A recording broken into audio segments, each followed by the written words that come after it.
Hello नमस्कार everyone, स्वागत है आप सभी का शिक्षा पाठ में की के हमारे सेशन में, जहां हम देखते हैं राजस्थान करंट अफेयर्स जो सुजय सी बुलेटिन और न्यूज़पेपर पर आधारित होता है। मुख्य रूप से हम यहाँ डेली सुजय सी बुलेटिन और डेली न्यूज़पेपर का एनालिसिस करते हैं जो हमारे राजस्थान समसामयिकी से संबंधित होते हैं। आज शनिवार 25 जुलाई 2026, आषाढ़ शुक्ल पक्ष एकादशी, देवशयनी एकादशी। आषाढ़ शुक्ल पक्ष एकादशी को देवशयनी एकादशी भी है, संवत 2083। चलिए हम आज का सेशन स्टार्ट करते हैं। इससे पहले हम इस सेशन पर आधारित MCQs 5 बजे वाले सेशन में देखते हैं, तो MCQs भी जरूर देखिएगा। नेक्स्ट हम आज के सेशन को स्टार्ट करते हैं। विश्व IVF दिवस, भ्रूण विज्ञानी दिवस, वर्ल्ड IVF एम्ब्रियोलॉजिस्ट डे। प्रजनन स्वास्थ्य चिकित्सा विज्ञान में 25 जुलाई इसका दिन ऐतिहासिक उपलब्धि से जुड़ा है, जिसमें हम हिस्ट्री देखें तो 25 जुलाई 1978 को इंग्लैंड में लुइस जॉय ब्राउन का जन्म हुआ था IVF की मदद से, जो इन विट्रो फर्टिलाइजेशन IVF तकनीक से पैदा होने वाली दुनिया की पहली टेस्ट ट्यूब बेबी थी। हम हमारे साइंस में भी इसके बारे में चर्चा करते हैं कि IVF से पैदा होने वाली दुनिया की पहली टेस्ट ट्यूब बेबी थी लुइस जॉय ब्राउन, जिनका जन्म हुआ था 25 जुलाई 1978 को डॉक्टर रॉबर्ट एडवर्ड और पैट्रिक स्टेप्टो के द्वारा इस तकनीकी का विकास किया गया था। तो IVF तकनीक का की खोज रॉबर्ट एडवर्ड्स और पैट्रिक स्टेप्टो द्वारा की गई थी। चिकित्सा क्रांति की याद में यह दिन वर्ल्ड IVF डे और वर्ल्ड एम्ब्रियोलॉजिस्ट डे के रूप में मनाया जाता है। नेक्स्ट हम देखेंगे देवशयनी एकादशी। आषाढ़ माह के शुक्ल पक्ष की एकादशी तिथि को मनाई जाती है। हिंदू सनातन धर्म में इस एकादशी का बहुत बड़ा धार्मिक और आध्यात्मिक महत्व है। योग निद्रा, विष्णु जी का शयन। मान्यता के अनुसार इस दिन भगवान विष्णु क्षीर सागर में 4 महीने के लिए योग निद्रा में दिव्य शयन में चले जाते हैं। देवोत्थान एकादशी पर जागरण। इसके बाद कार्तिक मास की देवोत्थान या देव उठनी एकादशी, कार्तिक मास के शुक्ल पक्ष की एकादशी के दिन वापस जागते हैं 4 महीने की नींद के बाद। मांगलिक कार्यों का विराम। इस दिन अगले 4 महीनों तक चातुर्मास के दौरान विवाह, मुंडन, गृह प्रवेश जैसे सभी शुभ और मांगलिक कार्यों पर रोक लग जाती है। चातुर्मास का आरंभ देवशयनी एकादशी के साथ ही चातुर्मास सावन, भाद्रपद और आश्विन और कार्तिक के 4 महीने, श्रावण, भाद्रपद, आश्विन, कार्तिक के 4 महीने की शुरुआत हो जाती है। यह समय बाहरी जश्न मनाने के बजाय आत्म संयम, ध्यान, भक्ति, जप के लिए सबसे उत्तम माना जाता है। साधु संत इस दौरान एक स्थान पर रहकर तपस्या और भक्ति करते हैं। चातुर्मास के दौरान राजस्थान वाटर कॉन्क्लेव 2026, जल सुरक्षा आत्मनिर्भरता आयोजन जयपुर में। राजस्थान वाटर कॉन्क्लेव 2026 का आयोजन हुआ जयपुर में। मुख्यमंत्री विजयलाल शर्मा ने कार्यक्रम को संबोधित किया। प्रधानमंत्री नरेंद्र मोदी के नेतृत्व में देश में जल सुरक्षा को नई दिशा मिली है। राजस्थान आत्मनिर्भरता की ओर तेजी से बढ़ रहा है। प्रमुख जल परियोजना व समझौते। रामजल सेतु लिंक परियोजना। राजस्थान के 17 जिलों में पेयजल सुरक्षा सुनिश्चित करने के लिए रामजल सेतु लिंक परियोजना का कार्य किया गया। सिंचाई क्षमता लगभग 4,84,000 हेक्टेयर क्षेत्र में रामजल सेतु लिंक परियोजना के तहत सिंचाई की जाएगी। यमुना जल समझौता। 295 किलोमीटर लंबी पाइपलाइन के जरिए 1917 क्यूसेक यमुना जल शेखावाटी क्षेत्र में पहुंचेगा। सीकर, चूरू, झुंझुनू के क्षेत्र लाभान्वित होंगे। 75 लाख लोगों को स्थायी पेयजल मिलेगा। देवास तृतीय व देवास चतुर्थ योजना। उदयपुर शहर के लिए पेयजल की आवश्यकता को पूर्ति के लिए 1,691 करोड़ की देवास तृतीय व देवास चतुर्थ परियोजना शुरू की गई है। परवन बहुउद्देशीय सिंचाई परियोजना। कोटा, बारां, झालावाड़ जिले क्षेत्र लाभान्वित होंगे। परवन बहुउद्देशीय सिंचाई परियोजना से राज्य सरकार द्वारा अब तक 1,164 करोड़ रुपए किए जा चुके हैं। अन्य महत्वपूर्ण परियोजना इंदिरा गांधी कैनाल प्रोजेक्ट, इंदिरा गांधी नहर, जिस पश्चिमी राजस्थान के नहरी क्षेत्रों का सुदृढ़ीकरण। नर्मदा जल रानीवाड़ा भीनमाल तक पहुंचाने का कार्य। ब्राह्मणी नदी पानी की बिसलपुर तक लाने की कार्य योजना अंतिम चरण में है। नेक्स्ट हम देखेंगे जल संरक्षण में जन भागीदारी और प्रमुख योजनाएं। कर्मभूमि से मातृभूमि अभियान जल संरक्षण को जन आंदोलन बनाने के लिए संचालित किया जा रहा है। अमृत 2.0 योजना। 178 शहरी निकायों में पेयजल व्यवस्था मजबूत करने के लिए 5,100 करोड़ रुपए की स्वीकृतियां दी गई हैं। 109 निकायों को कार्यादेश जारी किए गए हैं। अमृत 2.0 योजना के तहत जल जीवन मिशन के तहत 15 लाख से अधिक ग्रामीण परिवारों को नल से जल उपलब्ध करवाया जा चुका है। अटल भू जल संरचना योजना में 485 करोड़ की लागत से जल संरक्षण व संवर्धन के कार्य किए जा रहे हैं। राष्ट्रीय स्तर के जल संरक्षण के कार्यक्रमों में हम चर्चा करेंगे तो कैच द रेन कार्यक्रम, नमामि गंगे कार्यक्रम, जल जीवन मिशन, अटल भू जल योजना, अमृत सरोवर योजना, हर खेत को पानी, प्रति बूंद अधिक फसल आदि योजनाएं केंद्र सरकार द्वारा भी चलाई जा रही हैं। नेक्स्ट हम देखेंगे थार मरुस्थल में 28 किलोमीटर लंबी परिधि का विशाल कृत्रिम झील। थार के मरुस्थल में 28 किलोमीटर लंबी परिधि की विशाल कृत्रिम झील बनाई जा रही है। आर्टिफिशियल लेक बनाई जा रही है। जैसलमेर बाड़मेर के लिए जल जीवन मिशन के तहत ये लेक बनाई जा रही है। नेक्स्ट हम देखेंगे इंदिरा गांधी नहर परियोजना के तहत मुख्य नहर पर स्थित RD 1356 बुर्जी 1356 RD 1356 पर जैसलमेर जिले के घाटियाली क्षेत्र में इस लेक का निर्माण किया जा रहा है। 28 किलोमीटर इसकी परिधि है। जल भंडारण क्षमता 1406 MFT है। औसतन गहराई 13 मीटर। रेतीली मिट्टी में पानी के रिसाव को रोकने के लिए जलाशय के तली और ढलानों पर विशेष SDP शीट बिछाई जा रही है। पाकिस्तान जाने वाले पानी का उपयोग मानसून के समय पंजाब की ओर से आने वाला अतिरिक्त जल पहले पानी संग्रह की व्यवस्था न होने से बहकर अंतर्राष्ट्रीय सीमा पार पाकिस्तान चला जाता था, अब यहाँ स्टोर किया जाएगा। 4 बड़े एस्केप रिजर्वायर बनाए जाएंगे। इंदिरा गांधी नहर के क्षेत्र में जल जीवन मिशन के तहत 4 एस्केप रिजर्वायर बनाए जाएंगे। सतासर बीकानेर में RD 507, गजनीर लिफ्ट परियोजना क्षेत्र Bikaner RD 750, Jodhpur RD 1121, Jaisalmer bhurji 1356 RD 1356 लाभान्वित क्षेत्र। इन जलाशयों से लगभग 6707 गांवों के 20 लाख लोगों से अधिक परिवारों को फायदा होगा और नहरबंदी के समय पानी की कमी दूर होगी। नेक्स्ट हम देखेंगे तंबाकू नियंत्रण में राजस्थान को दक्षिणी पूर्वी एशिया में प्रथम स्थान। राजस्थान को दक्षिणी पूर्वी एशिया में तंबाकू नियंत्रण में प्रथम स्थान मिला है। दक्षिण पूर्वी एशिया में चिकित्सा और स्वास्थ्य मंत्री गजेंद्र सिंह खेवसर के निर्देशन में राजस्थान को वैश्विक पहचान मिली। आप पिक्चर में भी देख सकते हैं। वर्ल्ड हेल्थ ऑर्गेनाइजेशन इंडिया द्वारा सम्मानित किया गया राजस्थान को दक्षिणी पूर्वी एशिया में प्रथम स्थान से तंबाकू नियंत्रण में। नेक्स्ट हम देखेंगे पुरस्कार विश्व स्वास्थ्य संगठन WHO द्वारा विश्व तंबाकू निषेध दिवस 2026 अवार्ड 2026 दिया गया। WHO के दक्षिण पूर्वी Asia south east Asia region में पहला स्थान राजस्थान ने प्राप्त किया है। नई दिल्ली में आयोजित समारोह में राष्ट्रीय तंबाकू नियंत्रण कार्यक्रम में राज्य के नोडल अधिकारी संयुक्त निदेशक SN धोलपुरिया ने WHO कंट्री हेड से यह सम्मान प्राप्त किया है। वर्ष 2025-26 के दौरान राष्ट्रीय तंबाकू नियंत्रण कार्यक्रम के प्रभावी क्रियान्वयन, नवाचारों व जन सहभागिता के आधार पर गतिविधियों के लिए यह पुरस्कार राजस्थान को दिया गया। राजस्थान धरोहर प्राधिकरण की समीक्षा बैठक आयोजन की गई। मुख्यमंत्री भजनलाल शर्मा की अध्यक्षता में मुख्य संदेश प्रदेश के प्रमुख आस्था धर्मों को भव्य स्वरूप प्रदान करना, श्रद्धालुओं को मूलभूत सुविधाएं जैसे पानी, बिजली, विश्राम स्थल, सुगम आवागमन आदि उपलब्ध करवाना इसका उद्देश्य है। प्रमुख आस्था धामों के लिए जारी दिशा निर्देश हम देखें तो खाटू श्याम जी मंदिर सीकर मंदिर के आसपास के क्षेत्र में प्राथमिकता के आधार पर सौंदर्यीकरण किया जाएगा। विकास कार्य करवाए जाएंगे। वाहनों व श्रद्धालुओं के लिए सुगम आवागमन के लिए सड़कों के निर्माण की कार्य योजना बनाने के निर्देश दिए हैं। सेकेंड हम देखेंगे ब्रह्मा मंदिर कॉरिडोर पुष्कर अजमेर। राजस्थान धरोहर प्राधिकरण अजमेर विकास प्राधिकरण के समन्वय से ब्रह्मा मंदिर कॉरिडोर सरोवर परिक्रमा घाटों के विकास कार्य को गुणवत्तापूर्ण करने के निर्देश दिए हैं। तनोट माता मंदिर जैसलमेर देवस्थान विभाग फेज 1 के तहत तनोट माता मंदिर से जुड़े कार्यों को शीघ्र प्रारंभ करने के निर्देश दिए हैं।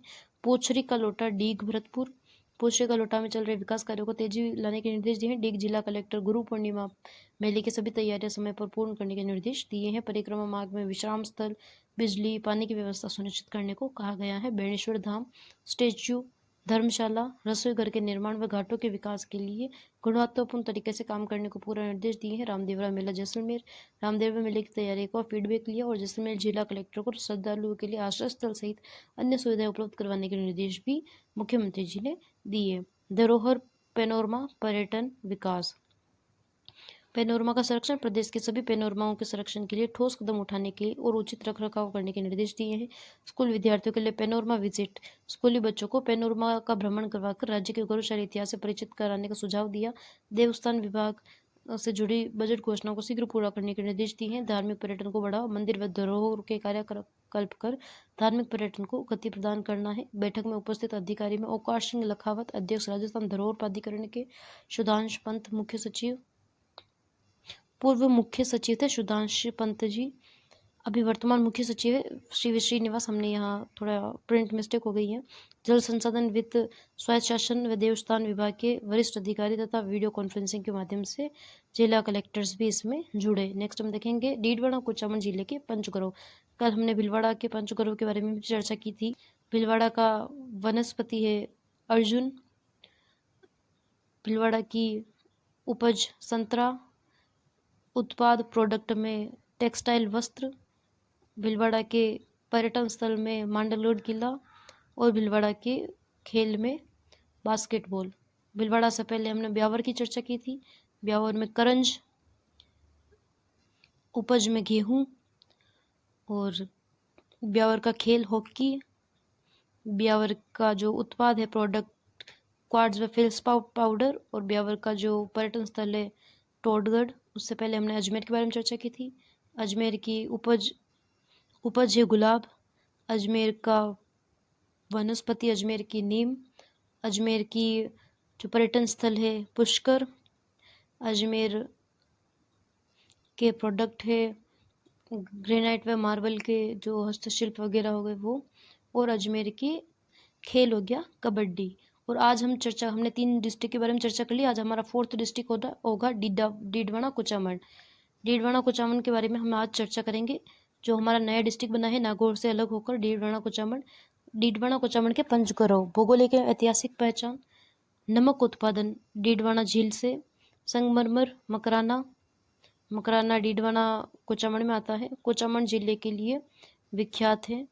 डीडवाना को शेखावाटी का तोरण द्वार, डीडवाना को शेखावाटी का तोरण द्वार कहते हैं और मारवाड़ का सिंह द्वार भी कहा जाता है। तो हम ध्यान में रखेंगे शेखावाटी का तोरण द्वार और मारवाड़ का सिंह द्वार डीडवाना को कहा जाता है। नेक्स्ट हम चर्चा करेंगे डीडवाना की वनस्पति होगी खेजड़ी। मरुस्थलीय एरिया आ जाता है तो हम खेजड़ी को ध्यान में रखेंगे। डीडवाना की जो वनस्पति प्रजाति है खेजड़ी, इसका वैज्ञानिक नाम है प्रोसोपिस सिनेरेरिया। राजस्थान का राज्य वृक्ष है। इसकी पत्तियां पशुओं के लिए चारा और फल सांगरी स्वादिष्ट सब्जी बनाने का काम आता है। पंचगौरव कार्यक्रम के तहत नर्सरियों से पौधे वितरित कर पौधारोपण अभियान चलाने का लक्ष्य है, जिससे ग्रामीणों को रोजगार व पशुओं को चारा मिल सके। तो हम ध्यान में रखेंगे डीडवाना कुचामन का जो वनस्पति प्रजाति है वो है खेजड़ी। उपज होगी प्याज, एलियम सेप्पा। प्याज का जो वैज्ञानिक नाम है एलियम सेप्पा। डीडवाना कुचामन की जो उपज है वो है प्याज, एलियम सेप्पा। अपने बड़े आकार के प्याज, मीठे स्वाद और कम तीखेपन के कारण विश्व प्रसिद्ध है प्याज। भारत के विभिन्न राज्यों के अलावा बांग्लादेश, मलेशिया, नेपाल और श्रीलंका तक निर्यात किया जाता है प्याज को। डीडवाना कुचामन के जो प्याज है वहां से। नेक्स्ट हम देखेंगे उत्पाद है मकराना का मार्बल एवं ग्रेनाइट। मार्बल व ग्रेनाइट खनन क्षेत्र मकराना, बोरावाड़, गुणावती, बिदियाद, काला डूंगरी, मोरेड, बिल्लू ग्राम आदि मकराना आदि मार्बल व ग्रेनाइट के लिए प्रसिद्ध है। स्थानीय चमक, मजबूती और प्रदूषण तथा वातावरणीय प्रभाव से अप्रभावित रहने की विशिष्टता के कारण विश्व भर में यह जो मार्बल है वो ग्रेनाइट है वो फेमस है। नेक्स्ट हम चर्चा करेंगे पर्यटन स्थल डीडवाना झील। डीडवाना कुचामन का पर्यटन स्थल है डीडवाना झील, जो खारी झील है। राजस्थान के सांबर झील के बाद यह दूसरी सबसे बड़ी झील है। डीडवाना झील सबसे बड़ी दूसरी झील है। सबसे बड़ी खारे पानी की झील है सांबर झील, और उसके बाद दूसरी खारे पानी की झील है डीडवाना झील, जो वर्ष भर जल से भरी रहती है। प्राकृतिक सौंदर्य, ऐतिहासिक पृष्ठभूमि और नमक उत्पादन के लिए जानी जाती है। सर्दियों में बड़ी संख्या में जो प्रवासी पक्षी यहाँ आते हैं। खेल हो गया डीडवाना कुचामन का बास्केटबॉल। शारीरिक एकाग्रता, मानसिक बुद्धिमत्ता, सहन शक्ति, टीम समन्वय और रणनीतिक विकसित करता है। डीडवाना कुचामन जिले के खिलाड़ी राष्ट्रीय व अंतर्राष्ट्रीय प्रतियोगिता में निरंतर सक्रिय हैं। तो अब हम चर्चा करेंगे डीडवाना कुचामन के जो पंचगौरव है उनके बारे में। डीडवाना कुचामन का जो वनस्पति है खेजड़ी, डीडवाना कुचामन की उपज प्याज, डीडवाना कुचामन का प्रोडक्ट ग्रेनाइट जो और है मार्बल, मकराना का मार्बल और ग्रेनाइट। डीडवाना कुचामन का पर्यटन स्थल डीडवाना झील, जो राजस्थान की दूसरी सबसे बड़ी खारे पानी की झील है, और डीडवाना कुचामन का खेल है बास्केटबॉल। नेक्स्ट हम चर्चा करेंगे मिसेज इंडिया 2026। मिसेज इंडिया 2026 आकांक्षा चौधरी अजमेर। अजमेर की आकांक्षा चौधरी मिसेज इंडिया 2026 की विजेता रही है। मिसेज इंडिया 2026 आकांक्षा चौधरी अजमेर की निवासी है। नेक्स्ट हम देखेंगे प्रधानमंत्री कृषि सिंचाई योजना। राजस्थान योजना का मुख्य उद्देश्य हम देखेंगे किसानों की खुशहाली देश की समृद्धि का आधार है। हर खेत को पानी, हर बूंद का बेहतर उपयोग, किसान की आय में वृद्धि। प्रधानमंत्री कृषि सिंचाई योजना का उद्देश्य है आधुनिक सिंचाई तकनीकों जैसे सूक्ष्म सिंचाई को बढ़ावा देकर जल संरक्षण, खेती की लागत को कम करना तथा उत्पादन बढ़ाना इसका उद्देश्य है। आंकड़े व प्रमुख उपलब्धियां देखें तो ड्रिप व मिनी स्प्रिंकलर ड्रिप तंत्र तथा मिनी स्प्रिंकलर के माध्यम से कुल अनुदान राशि 1032 करोड़ का अनुदान दिया जा चुका है। 1.94 लाख किसानों को इससे लाभान्वित किया गया है। अनाच्छादित क्षेत्र जिसमें 2.61 लाख हेक्टेयर में स्थापित किया गया है। फव्वारा सेट स्प्रिंकल सेट में 2.86 लाख हेक्टेयर अर्थात 2.86 लाख हेक्टेयर क्षेत्र में फव्वारा सेट स्थापित किए गए हैं। 1.60 लाख किसान फव्वारा तकनीक से लाभान्वित हुए हैं और इसके तहत कुल 277 करोड़ राशि का सहायता राशि दी गई है। नेक्स्ट हम देखेंगे जल अवसंरचना व खेत सुरक्षा। तारबंदी अनुदान, तारबंदी हेतु 458 करोड़ का अनुदान दिया गया है। फार्म पॉन्ड के तहत 35,368 फार्म पॉन्ड का निर्माण किया गया है। 12,476 डिग्गियों का निर्माण किया गया है। सिंचाई पाइपलाइन के लिए 32,918 किलोमीटर लंबाई सिंचाई पाइपलाइन बिछाई गई है। भूमिहीन कृषि श्रमिक सहायता, इसके लिए 329 करोड़ की सहायता दी गई है। भूमिहीन कृषि श्रमिक सहायता को वितरित यंत्र 1.31 लाख कृषि यंत्र प्रदान किए गए भूमिहीन कृषि श्रमिक सहायता के तहत। नेक्स्ट हम देखेंगे उद्यानिकी क्षेत्र में 45 लाख वर्ग मीटर क्षेत्र में ग्रीन हाउस स्थापित किए गए। पॉली हाउस व शेडनेट हाउस 10.85 लाख वर्ग मीटर क्षेत्र में पॉली हाउस व शेडनेट हाउस बनाए गए। प्लास्टिक मल्चिंग 6,732 हेक्टेयर क्षेत्र में प्लास्टिक की मल्चिंग बनाई गई। लो टनल 35.22 लाख वर्ग मीटर क्षेत्र में लो टनल का निर्माण भी किया गया। नेक्स्ट हम देखेंगे भारत टैक्सी का जयपुर में शुभारंभ। आधिकारिक रूप से जयपुर में शुभारंभ किया जा रहा है भारत टैक्सी का। मुख्य अतिथि भजनलाल शर्मा होंगे। भारत टैक्सी की विशेषता हम देखें तो बाइक, ऑटो व कैब की सेवाएं एक ही प्लेटफॉर्म पर। भारत का पहला सहकारिता आधारित डिजिटल मोबिलिटी प्लेटफॉर्म सहकार टैक्सी कॉर्पोरेटिव लिमिटेड द्वारा संचालित और multi state corporative society model पर संचालित है। भारत टैक्सी का शुभारंभ 25 जुलाई 2026 को 5:30 बजे भगवत सिंह मेहता सभागार OTS जयपुर में इसका शुभारंभ किया जाएगा। आधिकारिक शुभारंभ। नेक्स्ट हम देखेंगे सरकारी अस्पतालों में ई प्रिस्क्रिप्शन टेबलेट बेस्ड ट्रीटमेंट। राष्ट्रीय स्वास्थ्य मिशन NHM राजस्थान 31 जुलाई तक 100% लागू करने का दावा। डॉक्टरों द्वारा पर्ची हाथ से लिखने के बजाय टैबलेट या कंप्यूटर पर दवाइयाँ और जांच की जाएगी। ये प्रिस्क्रिप्शन दिए जाएंगे जिससे क्या फ़ायदा होगा, लिखावट न समझ आने की समस्या खत्म होगी। ई प्रिस्क्रिप्शन के माध्यम से मरीज की आभा ID से लिंक किया जाएगा। पर्ची खोने का डर खत्म होगा, समय की बचत होगी। OPD में data entry operator, computer operator, JNM तथा नर्सिंग कार्मिक व इंटर्नी इनका सहयोग करेंगे। नेक्स्ट हम देखेंगे जयपुर दुनिया का छठा सबसे खुशहाल शहर। अंतर्राष्ट्रीय मीडिया प्लेटफॉर्म्स टाइम आउट ने अपनी रिपोर्ट जारी की है। अंतर्राष्ट्रीय मीडिया प्लेटफॉर्म में टाइम आउट उन्होंने अपनी रिपोर्ट जारी की है जिसमें जयपुर को दुनिया के छठे सबसे खुशहाल शहर वर्ल्ड्स हैप्पीएस्ट सिटी में 6th रैंक राजस्थान के जयपुर को मिली है। जयपुर को दुनिया का छठा सबसे खुशहाल शहर चुना गया है। शीर्ष 10 में शामिल होने वाला भारत का एकमात्र शहर है। जो टॉप 10 है टाइम आउट की जो सूची में टॉप 10 सिटीज रखी गई है उनमें राजस्थान में 6th रैंक पर रहने वाला और टॉप 10 में राजस्थान भारत का एकमात्र शहर है और 6th रैंक पर राजस्थान के जयपुर रहा है और भारत का एकमात्र शहर है टॉप 10 में रहने वाला। समृद्ध सांस्कृतिक विरासत, ऐतिहासिक धरोहर, जीवंत शहरी जीवन, स्थानीय लोगों के मेहमान नवाजी और सामुदायिक जुड़ाव के कारण इसे ये रैंकिंग मिली है। शीर्ष 3 शहरों में फर्स्ट पे रहा है bath Britain, second Panama city Panama और थर्ड पर वाडहालारा मेक्सिको रहा है। नेक्स्ट हम देखेंगे आमेर महल की भित्ति चित्रकारी का वैज्ञानिक सर्वेक्षण किया जाएगा। एक्सरे फ्लोरोसेंस मशीन, लगभग लागत है 1 करोड़ रुपए। एक्सरे फ्लोरोसेंस मशीन है, उसके द्वारा चित्रों या दीवारों को बिना छुए और बिना नुकसान पहुंचाए उनके रंगों, रासायनिक तत्वों और मूल संरचना का विश्लेषण किया जाएगा। जो प्राचीन हमारी तकनीकी पर आधारित जो पेंटिंग होती है उनके रंगों का विश्लेषण किया जाएगा कि किस प्रकार के रंगों का उपयोग किया गया जो इतने सालों से ही ये इतनी सुरक्षित है, बिना छुए इनका विश्लेषण किया जाएगा। यह पता लगाने में कि सदियों पुरानी भित्ति चित्रकारी में किन प्राकृतिक रंगों व खनिजों का उपयोग हुआ था। नेक्स्ट हम देखेंगे जगतपुरा में प्रथम NTPC नेशनल रैंकिंग तीरंदाजी प्रतियोगिता।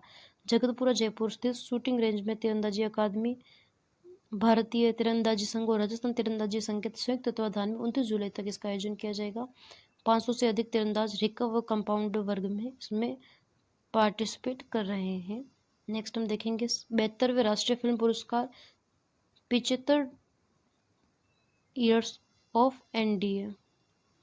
जयपुर मूल के फिल्म निर्देशक तनुज भाटिया, उनकी पत्नी तनुका लाला घाटे तनुज भाटिया व तनुका लाघाटे बेस्ट एडिटिंग श्रेणी में उन्हें 72वें राष्ट्रीय फिल्म पुरस्कार से नवाजा गया है। डॉक्यूमेंट्री राष्ट्रीय रक्षा अकादमी एनडीए के 75 वर्षों के इतिहास, सैन्य प्रशिक्षण और कैंडिडेट्स के समर्पण आधारित डॉक्यूमेंट्री है। उस पर उन्हें 72वां राष्ट्रीय फिल्म पुरस्कार से नवाजा गया है, तनुज भाटिया को और तनुका लाघाटे को। आईआईटी जोधपुर का शोध मस्तिष्क का न्यूरल नेटवर्क। आईआईटी जोधपुर के प्रोफेसर दीपांजन राय और उनकी टीम ने अचानक आने वाले खतरे के दौरान ध्यान केंद्रित करने वाले विशेष मस्तिष्कीय नेटवर्क और ब्रेन वेब्स की पहचान की है। Attention deficient hyper activity disorder ADHD, attention deficient hyper activity disorder ADHD जैसे ध्यान संबंधी विकारों के उपचार के नए रास्ते खुलेंगे और एआई व तकनीकों का विकास होगा। तो हम ध्यान में रखेंगे ये शोध किया है आईआईटी जोधपुर के दीपांजन राय और उनकी टीम ने। हिंगोनिया में अक्षय विद्यालय की शुरुआत की जाएगी।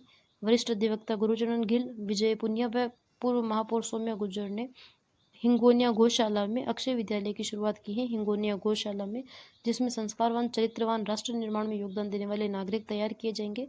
पहले साल 5वीं तक के बच्चों को निःशुल्क दाखिला इसमें दिया जाएगा, 5th क्लास तक के बच्चों को। जेसीआरसी यूनिवर्सिटी का एनसीआर अलवर में नया campus. Matsya industrial area north extension Alwar में शैक्षणिक सत्र 2026-27 के लिए प्रवेश प्रक्रिया शुरू हुई है, जिसमें बीटेक, फॉरेंसिक साइंस, बायोटेक्नोलॉजी आदि पाठ्यक्रमों के साथ professional tennis court, basketball championship का स्तर पर पिकल बॉल कोर्ट बनेगा। तो हम ध्यान में रखेंगे जेसीआरसी का अलवर में नया कैंपस खुलेगा। मौसमी बीमारी व डेंगू बचाव के लिए अभियान। जयपुर जिला कलेक्टर संदेश नायक के द्वारा जयपुर में हर शुक्रवार को शोर्स रिडक्शन, मच्छर पनपने के स्रोतों को खत्म करना और हर रविवार को ड्राइव डे सफाई अभियान मनाने की अपील की है। जयपुर जिला कलेक्टर संदेश नायक ने सभी आमजन से ये अपील की है, जिसके तहत हर शुक्रवार को सोर्स रिडक्शन डे मनाया जाएगा और हर रविवार को ड्राइव डे मनाया जाएगा। नेक्स्ट हम देखेंगे परवन वृहद बहुउद्देशीय सिंचाई परियोजना झालावाड़ बाड़ौती परियोजना का 95% कार्य पूरा हो चुका है। दिसंबर तक पूर्ण करने का लक्ष्य है। संशोधित लागत है 7,355.33 करोड़। जल भंडारण क्षमता 490 मिलियन घन मीटर और बांध की ऊंचाई है 38 मीटर। अकावद कला में परवन नदी पर यह बांध बनाया जा रहा है। अकावद कला में विशेष आकर्षण जल सुरंग है। 8.75 किलोमीटर लंबी भूमिगत जल सुरंग अंडरग्राउंड वाटर लाइन तैयार की जाएगी। झालावाड़, बारा और कोटा के 637 गांवों में 2.2 लाख हेक्टेयर क्षेत्र को सिंचाई की सुविधा इससे मिलेगी। 1821 गांवों को पेयजल की आपूर्ति होगी। आप देख सकते हैं 38 मीटर बांध की ऊंचाई है परवन अकावद बांध, और नीचे आप पिक्चर में देख सकते हैं जो भूमिगत जल सुरंग बनाई जा रही है वो। नेक्स्ट हम देखेंगे स्कूलों में 25 जुलाई को करगिल विजय दिवस कार्यक्रम। 26 जुलाई को करगिल विजय दिवस मनाया जाता है। इस बार संडे होने के कारण 25 जुलाई को करगिल विजय दिवस सभी सरकारी व गैर सरकारी विद्यालयों में एक दिन पहले मनाया जाएगा, अर्थात आज मनाया जा रहा है और मनाया जाएगा। नेक्स्ट हम देखेंगे प्रतीक्षा यादव को भारत सम्मान 2026। प्रतीक्षा यादव है वनस्थली विद्यापीठ जयपुर की छात्रा व युवा साहित्यकार है प्रतीक्षा यादव। उन्हें साहित्य, हिंदी भाषा संवर्धन और ओजस्वी वक्तव्य कला हेतु दिल्ली में आयोजित समारोह में भारत सम्मान 2026 से सम्मानित किया गया। नेक्स्ट हम देखेंगे पीएम सूर्यघर मुफ्त बिजली योजना राजस्थान देश में 5वें स्थान पर, पहले स्थान पर गुजरात है। राज्य में 2.70 लाख रूफटॉप सोलर स्थापित किए जा चुके हैं। जयपुर जिला सबसे आगे है, 56,909 प्लांट। जोधपुर ग्रामीण सर्किट सबसे पीछे है, केवल 10 प्लांट ग्रामीण सर्किट में लगे हैं। सब्सिडी प्रावधान 3 किलोवाट क्षमता पर 78,000 की सब्सिडी दी जाती है। मालवी सफेद ऊंट संरक्षण एनआरसीसी बीकानेर की पहल। राष्ट्रीय उष्ण अनुसंधान केंद्र एनआरसीसी बीकानेर द्वारा देश की 9 मान्यता प्राप्त नस्लों में शामिल मालवी सफेद ऊंट होता है। मालवी नस्ल का सफेद ऊंट विलुप्ति के कगार पर है। देश में केवल 102 सफेद मालवी ऊंट ही बचे हैं। एनसीआरसी बीकानेर के वैज्ञानिकों ने प्रजनन के लिए 12 मालवी ऊंट, 3 नर व 9 मादा खरीदे हैं। मालवी ऊंट मुख्य रूप से राजस्थान के हाड़ौती मध्य प्रदेश में पाए जाते हैं, जिनकी पहचान सफेद रंग, छोटा कद और प्रतिदिन 4 से 5 किलोग्राम दूध देने की क्षमता होती है। तो उनके संरक्षण के लिए प्रयास किया जा रहा है एनसीआरसी बीकानेर द्वारा। नेक्स्ट हम देखेंगे स्मार्ट रोडवेज 144 नई ब्लू लाइन बसें। हीरापुरा बस टर्मिनल जयपुर से इसका शुभारंभ किया जाएगा। मुख्यमंत्री भजनलाल शर्मा द्वारा बसों को रवाना किया जाएगा। हीरापुरा बस स्टैंड से 144 नई BS4 3 ब्लू लाइन बसें, एक बस की कीमत है 30.83 लाख। प्रदेश के 23 डिपो में नई बसें आवंटित की गई हैं। नेक्स्ट हम देखेंगे नई बसों का प्रमुख तकनीकी विशेषता सुविधाएं। इंजन प्रकार है BS4 OBD सेकेंड व CRDI इंजन। प्रत्येक सीट पर व्यक्तिगत मोबाइल चार्जिंग पॉइंट होगा। 2 CCTV कैमरे और महिला सुरक्षा के लिए पैनिक बटन होगा। VLTS vehicle location tracking system इसमें होगा। फायर डिटेक्शन अलार्म सिस्टम होगा। अन्य सुविधाएं जिसमें आगे और पीछे LED destination board, reverse back sensor, roof hatch, emergency exit होंगे। रियल टाइम मॉनिटरिंग की जाएगी। जयपुर के वैशाली नगर डिपो पर 5 बसों की प्रदेश की पहली रोडवेज बसें ऐसी होगी वैशाली नगर डिपो की, जहां पर पूरी तरह से रियल टाइम मॉनिटरिंग होगी। नेक्स्ट हम देखेंगे डिपो का नाम और आवंटित बसें। कोटा में सर्वाधिक 19 बसें आवंटित की गई हैं, 12 में 13, बूंदी हनुमानगढ़ सीकर में 11, अनूपगढ़ में 9, जयपुर वैशाली नगर में 5, विद्याधर नगर में 3, टोटल 8 जयपुर में। सवाई माधोपुर और केकड़ी में 8, जोधपुर में सिर माधोपुर में 7 और टोंक में 7, डूंगरपुर में 5 ब्लू लाइन बसें आवंटित की गई हैं। आज का सेशन हमारा ये समाप्त होता है। अगर आपको सेशन पसंद आए तो प्लीज़ लाइक कीजिए, शेयर कीजिए एंड सब्सक्राइब कीजिए। Thank you very much. अगर आपको किसी टॉपिक से लेकर प्रॉब्लम हो तो आप कमेंट कर सकते हैं, उसे एक्सप्लेन कर दिया जाएगा।